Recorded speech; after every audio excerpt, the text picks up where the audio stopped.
Welcome to the Dental Team Podcast. I'm your host, Kiera Dent, and I had this crazy idea that maybe I could combine a doctor and a team member's perspective because let's face it, dentistry can be a challenging profession with those two perspectives.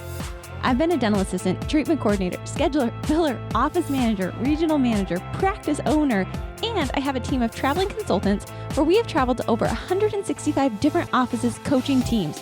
Yep, we don't just understand you, we are you. Our mission is to positively impact the world of dental, and I believe that this podcast is the greatest way I can help elevate teams, grow VIP experiences, reduce stress, and create A-teams. Welcome to the Dental Team Podcast. Hello, Dental Team listeners. This is Kiera, and you guys, I cut the podcast with Pierce Krol at a cliffhanger, and I did it on purpose. I didn't even let him say goodbye because I wanted you guys to hear, bet on yourself, make your own luck. Pierce was so inspirational on that, and I wanted to bring him back on for part 2, where it's the other side of success. So if you missed that one, be sure to go snag it because I purposely cut it so Pierce and I could come back. Pierce, welcome back to the show, one of my dearest friends. Pierce, how are you today? I'm doing fantastic. I'm excited to pick this back up. Awesome. Well, guys, Pierce, if you didn't hear the backstory, we've known each other for the last 4 years. Pierce is a business guru, entrepreneur. I feel like he's like a business mogul out there. Like he is just genius on all the things. And we talked about his success, what made him super successful, gave a lot of tips of things that he had. And he was wrapping it up of bet on yourself. But he has another side of this that I don't think people often talk about, and that's this health side of success. And how many of us spend our health to generate our wealth, and then we're using our wealth to regain our health. So Pierce, today we're going to dive right into your health because you honestly have some of the scariest health things that I've ever heard, and you think it's no big deal, and we giggle on our calls.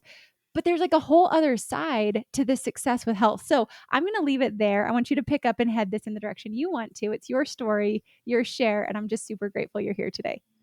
Yeah, absolutely. No, again, thanks for having me. I think to really go down it, so we have to preface with what business has given me, but what business has taken from me. And what business has taken is really been energy and health related. And I think there's a change now, which is great too. I'm seeing it more and more in a lot of social circles about, working 26 hours a day seems like a really acceptable, the only way to succeed. And I think there's obviously, based on our last podcast, there's something to be said about hard work. I'm a believer in hard work, but I think there's a cost to burning the candle at both ends, if you will. And for me, that came from exhaustion, whether that's mental exhaustion and even physical exhaustion. There was a point, this was probably 3 or 4 years ago now, where I'm working all the time. I've got multiple business, to say the least. I'm definitely an entrepreneur at that time. I've got less businesses now because I want to focus on a couple and making them extremely well run and large versus 15 businesses. I thought if you had 15, 20 businesses, that was the way to do it. And for some, it can succeed. And there's a whole thing about time blocking and things like that. But what I found was cost me was this health piece. So my body ended up getting pretty tired. And so I've had some nagging injuries, knee injuries as an example over the years, which have really slowed me down. And then my body started getting too tired to the point where I was having heart issues. And so I've had AFib, they call it, where your heart goes in and out of the rhythm, but it won't go back in. And so in order to get it back in, we needed a little bit more medicine. So you end up getting shocked with the paddles for the non-technical crowd. And so I've had that happen to me. I think it's 7 or 8 times now. 8 times. And Pierce doesn't think this. He told me, he's like, yeah, Kiera. This was years ago. We were talking the other day, maybe like 6 months to a year ago. And you're like, oh yeah, it was kind of a hard month. I was like on the table and they had to shock me back to life. And I'm like, you didn't think to start with that? Like, hey, Kiera, I'm glad I'm here, not a guardian angel now. Like Pierce, 7, 8 times being paddled back to life. Okay, keep going. So let's for the listeners, not paddle back to life, but paddle, getting your heart to get back to where it needs to be. And so it's fairly common, but the common to some. Really common. Please, everybody email in if you have been paddled and you're still alive. Please email me. I will send you some Dental Team swag because this is not normal, and I need to prove to Pierce that of the thousands, we literally have almost 100,000 listeners out there. Kudos to all of you. Thank you for being a part of our family. That there's like maybe 1 in 100,000 that actually Okay. even paddled, and that's you, Pierce. So go Fair, on. fair. Okay, I'll give you that. I'll give you that. But what's really cool about the experience, if you can make the experience cool, and it's telling you something, was the fact that you know there's all kinds of medical diagnoses of you just got a weak heart, but whatever it may be. But I found out not quick enough because it's been 7 or 8 times. But I really found out that it was based on exhaustion. It was based about the things that I was putting in my body, whether that's alcohol, coffee. And I'm not saying any of that's bad. If that works for you, it's great, but it wasn't working for me. So what I was gaining through business, I was kind of losing through the back door, if you will, in my health. And so you start looking at people, and I'm very fortunate. I'm still a fairly young guy, so I can bounce back. But what you're seeing is you're seeing these people work their entire life, and then something takes them out at the end. And to me, that's like tripping at the finish line. And so it became really important to me to almost reverse engineer what's going on. And there was more things going on, but it was really inflammation and joint pain and these heart issues that were kind of slowing me down. So it led me down a really awesome path of health. Now I'm not saying I'm going to run 25K. Like that's not who I am necessarily. But we start looking at, and we've talked about it, habits, daily habits. You hear that all the time. You hear all these high performers, these Fortune 500 companies, they've all got habits. And so for me, what I had to do right away was kind of, we talk about overcoming hurdles in business. I had to show up the same way in my personal life. Getting the pedals suck. It feels like you've been hit by a truck. It's not a lot of fun to do. So what we ended up doing is kind of looking at my health and going, okay, stimulants are bad. Maybe having 6 coffees a day to accomplish your work isn't necessarily okay. Goes for Red Bulls, goes for all those fun things. So for me, it just didn't work. So I backed that off. Alcohol, I felt, was a trigger as well. And to be honest, we don't have to go too deep, but alcohol was more of a social relaxant. And again, I'm not drinking a 6-pack after work every day. That's not who I am to begin with. But it was those things of going, alcohol is not necessarily serving me. I'm not getting the rest I need on the weekend. And the weekend's supposed to be my downtime, or at least I'm told it's supposed to be. So I immediately cut out alcohol, and that was pretty life changing in its own realm for a lot of different reasons. And if you want to go down that route, we totally can. Yeah. But the cutting out alcohol, cutting out the coffee, and then just looking at what you put in your body. And for me, it was again sugars and sweets, and really doing all those things that you instinctively know. But why I want to tie this all together is I had to show up for myself. If I wanted to keep performing at a high level, it's kind of like what you're putting in your car, right? You want your car to perform, you got to put the right things in it. You got to maintenance the thing. And so for me, it took down a couple different paths of health. It went down the meditation path. It went down cold baths, stretching, yoga. And then even on the other side, I went to a clinic in Panama and got stem cells, which are really powerful. And I got those in my knees, and that was life-changing in itself.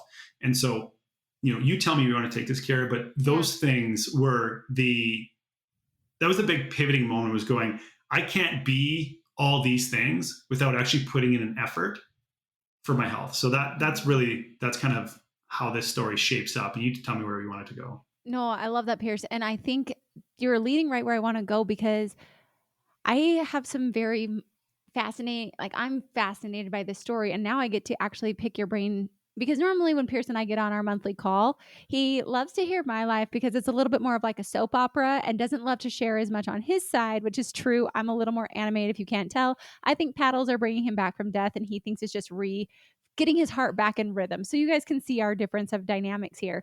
But Pierce, okay, so highly driven entrepreneur. If you guys did not hear his success stories, like, I call Pierce my bajillionaire friend. Like, Pierce is just so brilliant when it comes to business. He's not afraid. He takes action. And so Pierce, with that, I feel, and I think you probably feel a similar way, a lot of entrepreneurs feel that putting their health we logically know it, but internally feel like it's weak. It feels pathetic. It feels like I don't need to do this. Like, I'm young, I'm driven, I can just keep driving and slaying. How on earth did you break that or decide? I mean, being on the table, you went 8 times. So clearly it took a while, but like, how did you convince yourself that not making money, that not working like all days, all hours of the day, like, how did you go from being this? I knew you did not ever stop working, ever. Like, you just ran a million miles a minute. How did you start incorporating this? Because I know you didn't go from where you were to where you are today overnight, Like, how did you even start this? I want you to get into the nitty gritties of like, what was step one, step two, step three, because I think this is where people get stuck. I know I'm that way. You know me, I've got knee, hip, shoulder, and now my legs going numb. I haven't shared, we haven't talked. Our call's tomorrow. And I'm like, Kiera Dent, get it together. Start doing your stretches, start doing your exercises. Right. I'm like, no, Right. I'm like half numb over here. It's totally fine. Like, how did you, was it that you were facing death and that was like your rock bottom and you had to change? Like, how did you make that transition and what were the steps you started with? Yeah, no, for sure. I think, part of it is the support system, yourself. And I've got business coaches and I've got those around me that I really trust. And you start looking, and I think there's some reality. And I'm not saying I've got everything in this world that I've shot for, but I can think about things and manifest them and work and make them happen. Sorry, I believe in myself. But then you look at the health side and going, I could be a little bit better, and you just kind of shove it off to the side. So step one for me was kind of looking at that, going, what's the finish line? Like, where is the finish line? And am I rolling through that in a wheelchair, or am I walking across the finish line? And that's really the reality. So there was such a huge goal for me of going, I've got 2 kids. Like, I want to be at their wedding. And I'm not saying I was, I'm not going to make it, but that was the reality. And I think that's the powerful piece. You have to find that motivator. You got to find that leverage, if you will, on why you're going to do something. And so for me, the leverage was really being there for those around me. I've got a few goals, which I've shared with you over the years, and some of the goals are business related, but some of the further goals down the line are really philanthropy, giving back, spirituality, and some really cool things like that. And I'm not going to be able to do that if I'm, on fumes at that point, whether I'm 40, 50, 60, what have you. So for me, it was step one was really finding that leverage and why I wanted to do it.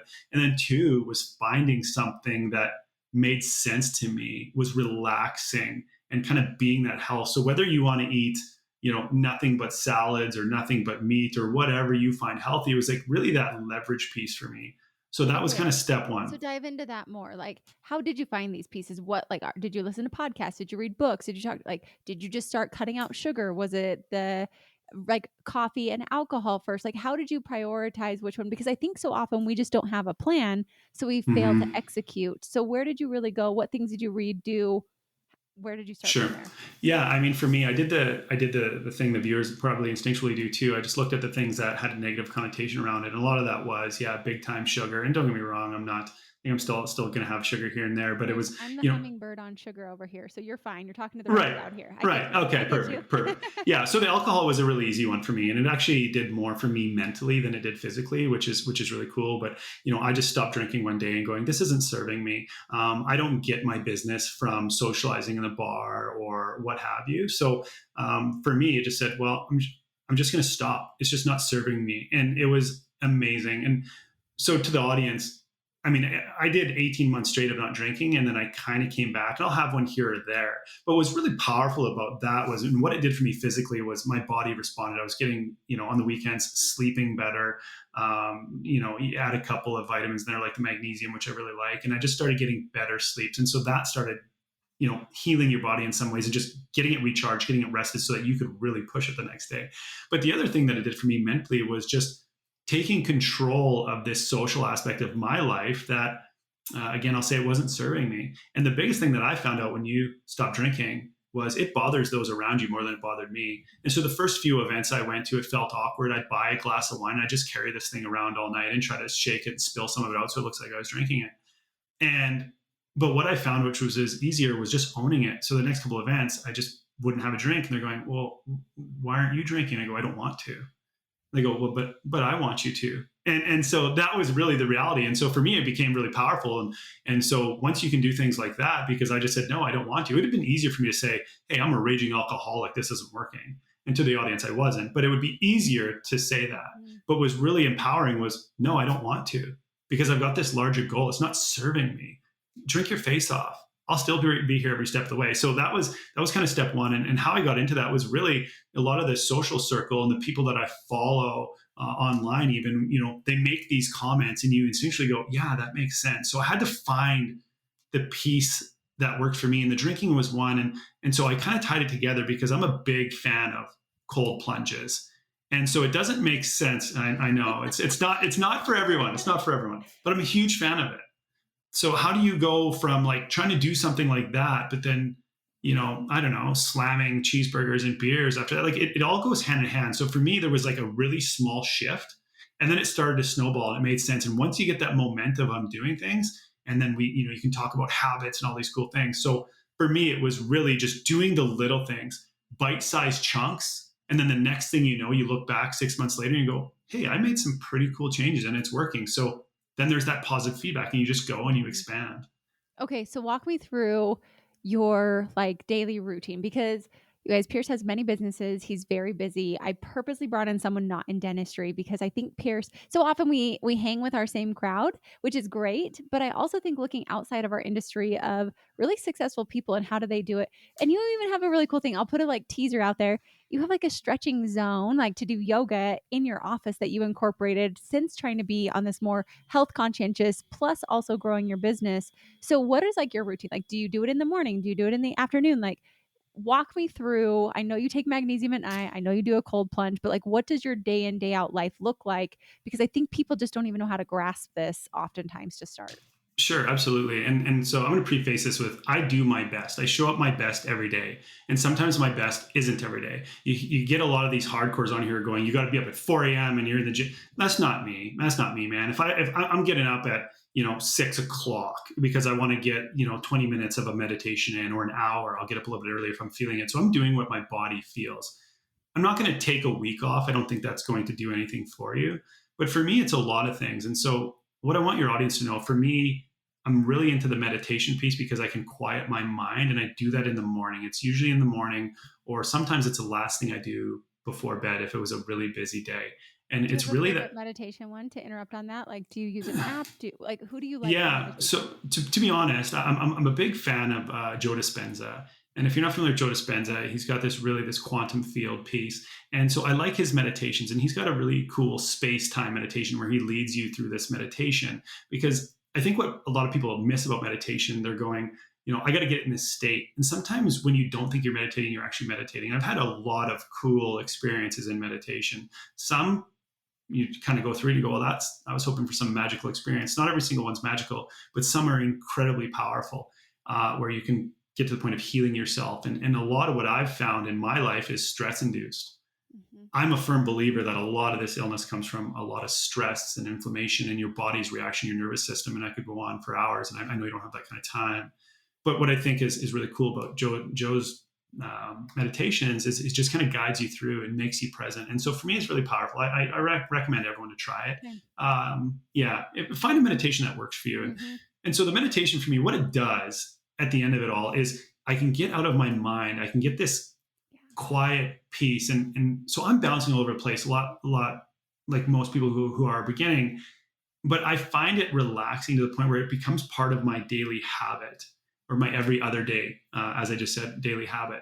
So I couple that with a few other things, but the meditation is pretty important to me. And I hope to get better and stronger and be able to educate more people around me on it. But it's been very powerful of the last, I would say 6 months to a year. Okay. It's kind of taken over the cold bath, if you will. That's amazing. And I do think meditation, we don't give it enough space and grace in our life. So to just walk us through currently, Pierce, I like that you said you show up for your best every day and that doesn't look the same. So I like that you allow it to be fluid, which especially for a serial entrepreneur who I've known to be driven, you will never stop. I think that that's a pretty impressive change of character. And I feel like if Pierce can do it, anyone can do it. So Right. you show up the best that you can, either meditate in the morning, meditate at night. What else do you do? You know what? It's been changing over the years that we've known each other. Obviously, I've got what I call hippie Pierce. So we've got entrepreneur Pierce, which is shows up every day, going to win, going to do whatever it takes to win, whatever aspect of life. And then I've got the hippie side that's going, hey, why don't we slow down?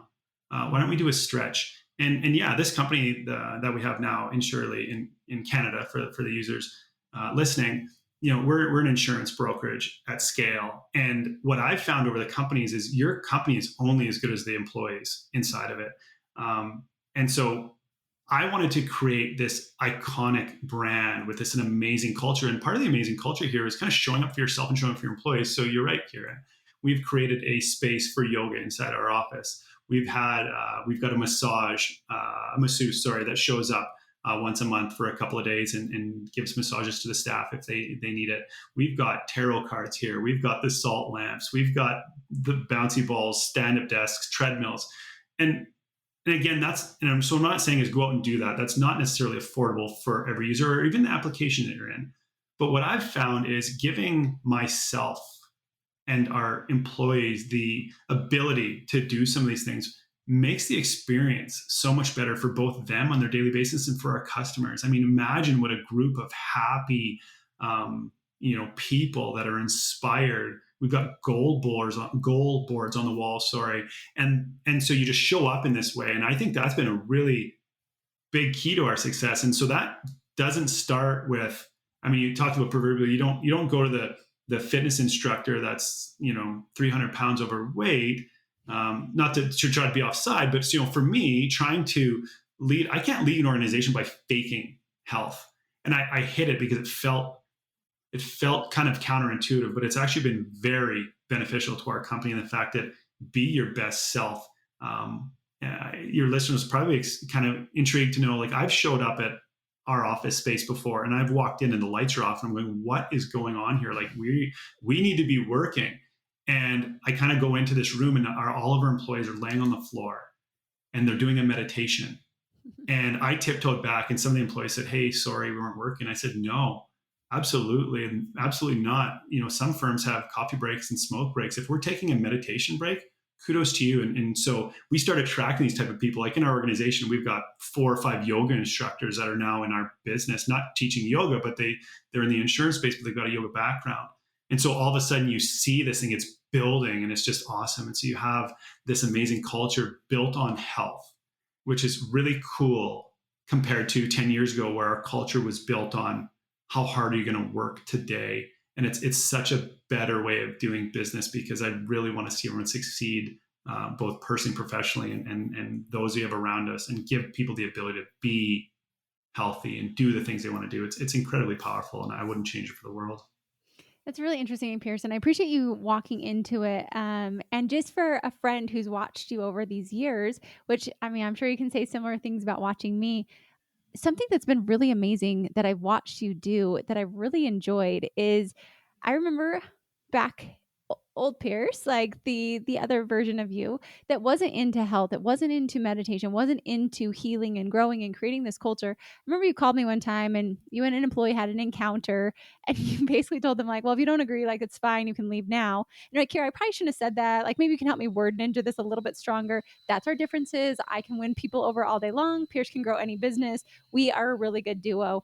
But to watch you now love your team and want to create a culture knowing who you are, I don't think that would have been possible if you wouldn't have given yourself that same grace. And so I feel like it started with you. And because you give yourself that love, because you give yourself that grace, because you're taking care of your health and wanting to be here for the long term, you now are then able to extend that to your team. And that's something I really want to highlight because I think so often we try to show up for our teams and give our teams things we're not even willing to give ourselves. And it's the reverse. And they always use the corny metaphor, but it's so true of on an airplane. Like you've got to put the mask on yourself first before you can serve other people. And so that was something I wanted to highlight is I love your vision. And I think all of us should think about what is our finish line and how are we going to be crossing that.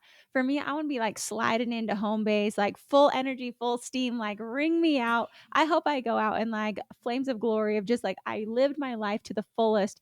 And I need a healthy body that can do that and serve that. And then second, that you really do just allow yourself like, and I love that you've identified like we've got entrepreneur Pierce and we've got hippie Pierce.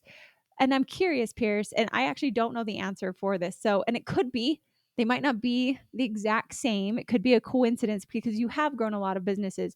But I'm curious, and I don't need your numbers. Is your current business, it's a new business with Hippie Pierce quite often in the front, is that business on track to be more successful than Entrepreneur Pierce? Like financially and successfully, how are the businesses? Again, I don't need specific numbers, but like where do they rank? And I have a follow-up question to that. No, absolutely, no. So, I kind of feel like I know where you're going with this, but you're right. This business that we're building now is tracking so much better than previous businesses that I've sold. And to the audience, I've built other insurance businesses, which are brick and mortar and locations, and I was able to sell those. And that took a hard 8 years to 10 years to get in and out of this business. And at the end of that business, I was exhausted. I was tired. And then you start looking over your shoulder going, I'm kind of bored. Is this really what I want to do? And then I got out of it and I'm going, oh no, I'm going to do this again. I'm just going to do it a little bit differently. I love this. I love this stuff. So yeah, now we're more of a digital play with scale across Canada in its entirety. But to answer your question, I looked at some of this stuff and going, it was kind of felt a little bit hokey, kind of felt off. Why are we doing this? But no, this company is thriving off of these tools we put in place, and we allow people to be vulnerable. And it's not just based off, we're going to trade you for a massage for hard work. That's not it. It's quite the opposite. We're going, man, you work so hard.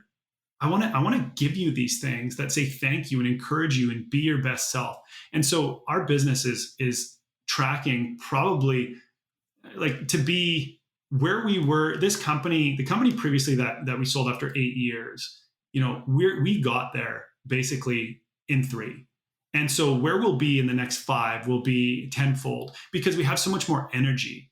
And I have more energy. I've got a great team of people, so I can do more things. You're only as good as your team, and I said that earlier.